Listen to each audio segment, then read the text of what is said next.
Friday. This one is going to be for our chicken fodder stand, but you could use it for, you know, potted plants or whatever.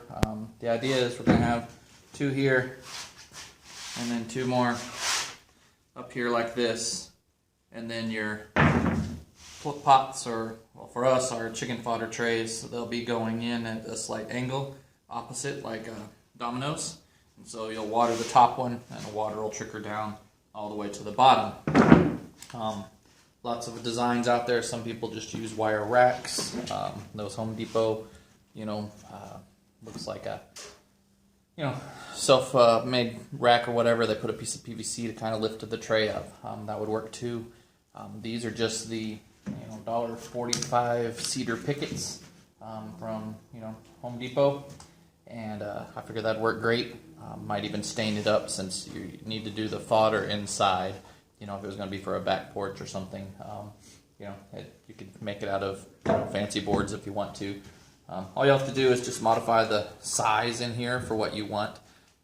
If you're going to do rounds, you might want to have to build a little tray for the round pots to sit on. My trays are bigger, but the idea will be they'll sit on top of the brace, and then the one in the front, on the front side, I'll have another brace to where it'll hit that to keep it from going all the way. So the back one will always, the one it drains into will always stick out just a little bit further than the one it's draining to. But you'll see as it comes together. Okay, so what I'm going to do is just cut them a foot. I need mine about 10 inches apart for my trays. So each side will be a 10-inch gap between the outside edges. So that's because my trays are about twice this long. They're about like this. So if I do the 10 inches apart, it should be just fine. So I'm going to make these 12 inches. So they'll have a little bit of stability down there. By the time I get all 4 of them put together and stuff, it'll stand on its own pretty easily. So.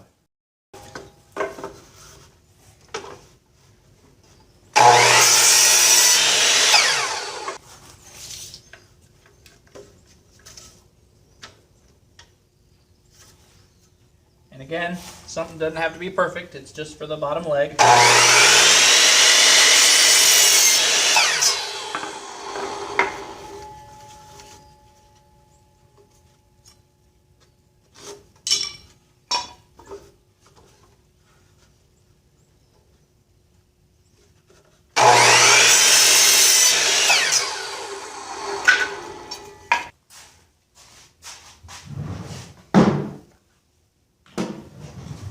Okay, for all you chicken experts out there with fodder, these are my trays. We're just doing it as a treat and supplement.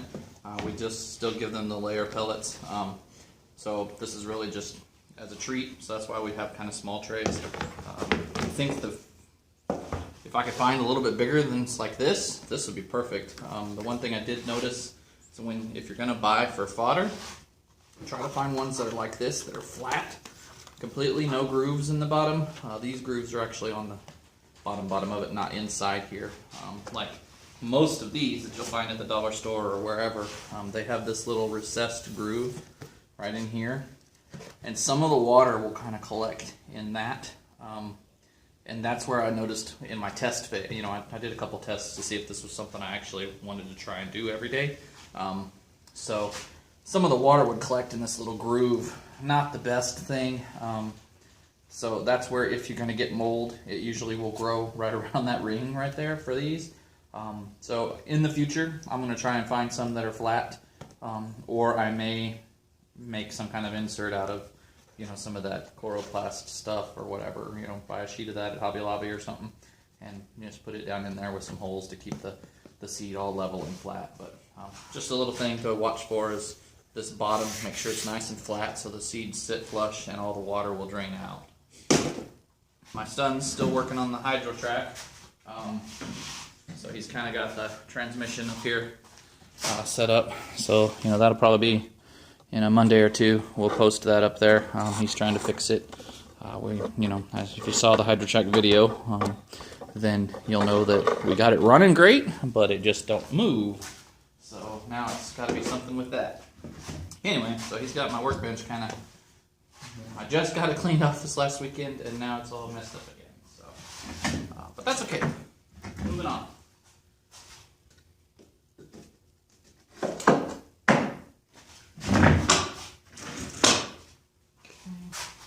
So since it's not got to be perfect, what I'm doing here is just coming in 3/4 of an inch, and I'm just going to line those up to the edges there, and that should be close enough to give me my 10.5.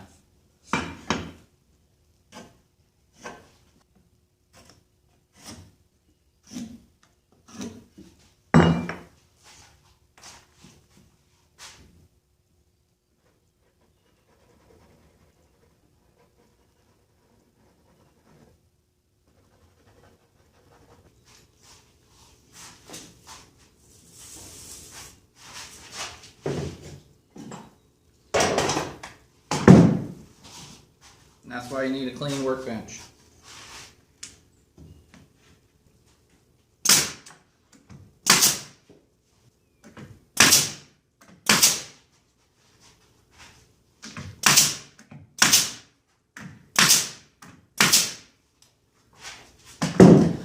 And there's that. Need something for the top. Gonna have to cut me some more of these real quick.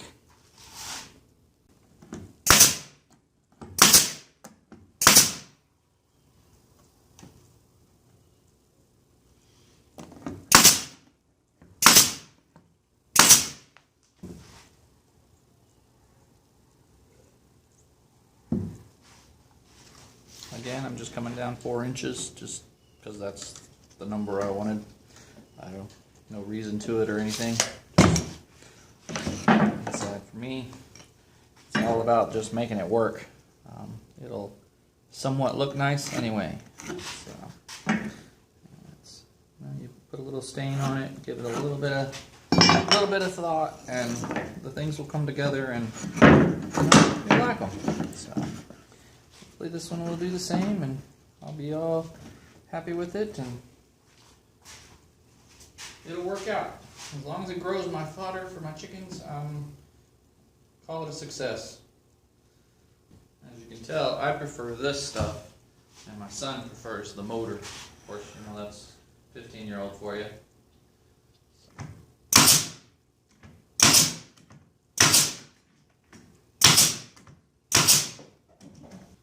Slides blue. Slides around. I think someone said if you put salt, a little bit of salt in it, it makes it not slide.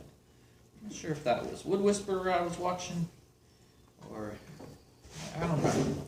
Somebody, several of them out there, I'm sure there's a trick that everybody knows.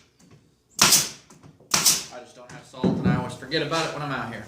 So, not like I'm making furniture or anything ever anyway, so not too concerned about it. Although, there is that pride thing, right? You want to make sure you do something at least right. But, for $7 in lumber, and pickets, I don't care if I mess up, I'll go try again. So if it doesn't come out like I like, then, you know, it's cheap. Okay, so here they are. That's basically what it's going to look like. I haven't put together yet, but I'm going to do the insides now. But what we're going to do is basically have this like this, and then each tray will go in here at a different level, you know, zigzagging down. So one will be, you know, up here like this, basically, and then the next one will be down here like that, and then like that, and just all the way down with 8 trays. We'll have, you know, 8 days worth. The 8th day basically will be the soaking stage, where they're soaking overnight, and just water the top one each day, and that's all you got to do.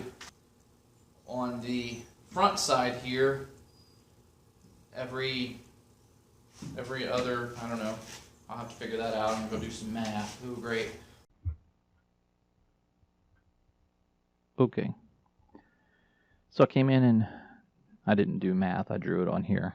That's what I like to do now, is put it on here. It helps me think about everything and get it all worked out. So what I ended up doing was I made it wider here when I left you, to go in, we just had these two sides made, right? The little 12-inch pieces down here for the legs, and then the two top braces right here. So I was going to go with just right at 8 inches wide and have them slide in pretty tight. But then I thought, well, with the grass and everything in the water, I just want plenty of room to slide these in, especially the ones that are going in that way and this way. So I can lift them up and put them in there pretty easily. So I ended up coming up with 10 inches across. I'm going to need 16 pieces of 10-inch board. I'll probably just use pallet wood recycled. They can be anything you want. This one's 1.5 inches, that one's 2 inches for the strawing. But yeah, any scrap pieces of wood would work great. Maybe even just go buy some extra pickets and use cedar. I might even go do that. I don't know yet. I haven't decided. Probably will use the free pallet wood, but anyway. And then I'm just going to start the first one 4 inches down from the front, and then go 16 for the next. All these will be facing the same way, and then all the green ones will be facing towards the back. They'll be 16 and 11. With 5 between those. You don't really need to worry about that, but 16 between these, and then 11 between the 16 and that. So it'll be 11 to there. Anyway, that's how I'm going to space them out, and then that'll give me the ones for the back. This is how it's going to work. The first one will hit, and the lip will rest on this board, and then the back will rest on top of that. So, and then just opposite the way here, like the mouse trap going down. So here's my measurements for the back side. Will be 7 inches from the top for the first one, and then again 16 for these, and 5 for those. So it just kind of is flip-flopped a little bit. But yeah, the way it works, you water your top one, it'll drip down all the way down through the holes. And I'm gonna drill some holes across the front right here, and as you can see, the ones that rest against the board will sit further back than the one above it. So this will be here, the water will drain out on this side into those, that side into this, and just on down. So that's the idea of how the water will work. And then the fodder, the grass, the plants, whatever you put in here will grow. This one on the bottom will collect the final bit of water. I have 2 down here, as you can see, because it will be the overnight soak. So I'll throw a handful. I think it's about a cup is what I'm going to end up using for each of these. 1 cup of barley for my fodder. So I'll throw that in there, and then as the water drains down that day, it'll soak overnight, and then I can pick that tray up and move it to the one that I'm going to feed. Anyway, I'm going to go out and cut me 16 pieces of board. Again, it doesn't really matter. Just keep your measurements on the top of each line.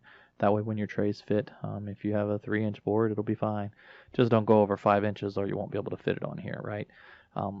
So yeah, I mean, just any kind of scrap you have or extra pickets or whatever, just measure from the top. So first one 4 inches down, that'll be the top line. And then 6 inches down will be the next one, 11 inches for that. I probably will end up with all the same size boards here. Just did this for contrast to kind of lay it out and see what was going on with it. But anyway, yeah, that's how it's going to work. So I'm going to go cut and go back and start putting these together. Bring you back on in just a second when I get all these 10-inch pieces cut right before I glue them to the front, and then I'll turn it around and do the back after that.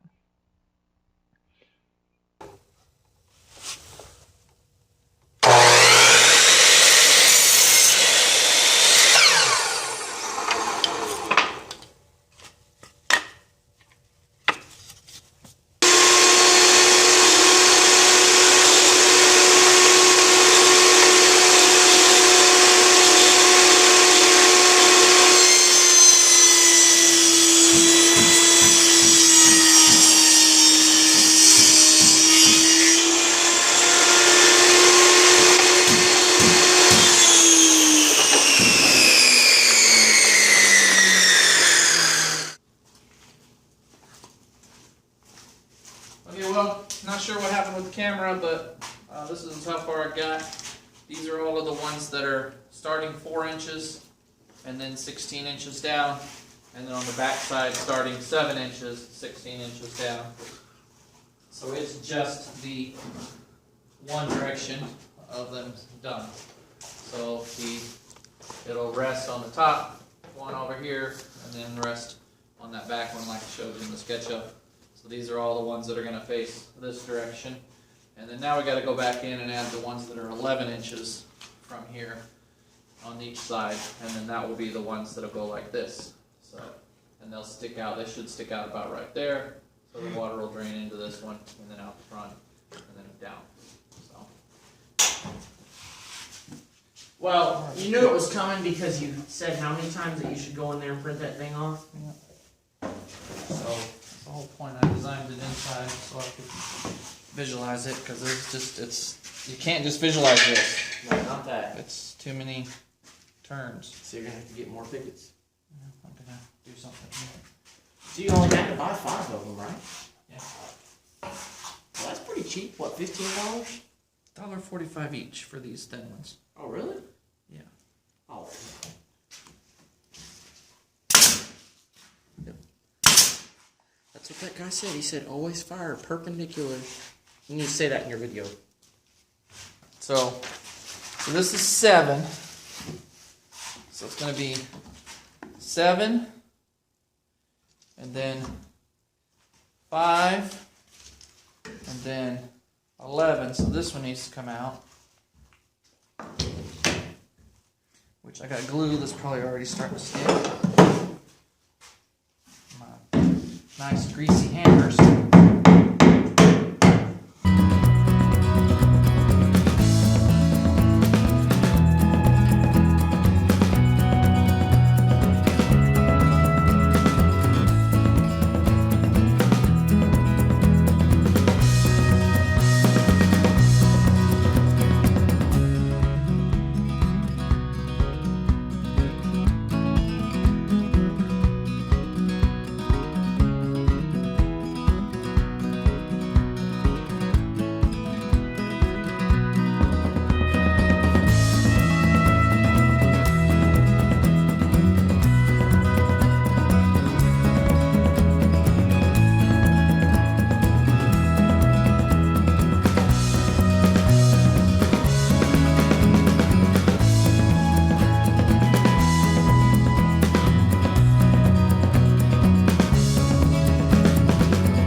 Okay, there it is.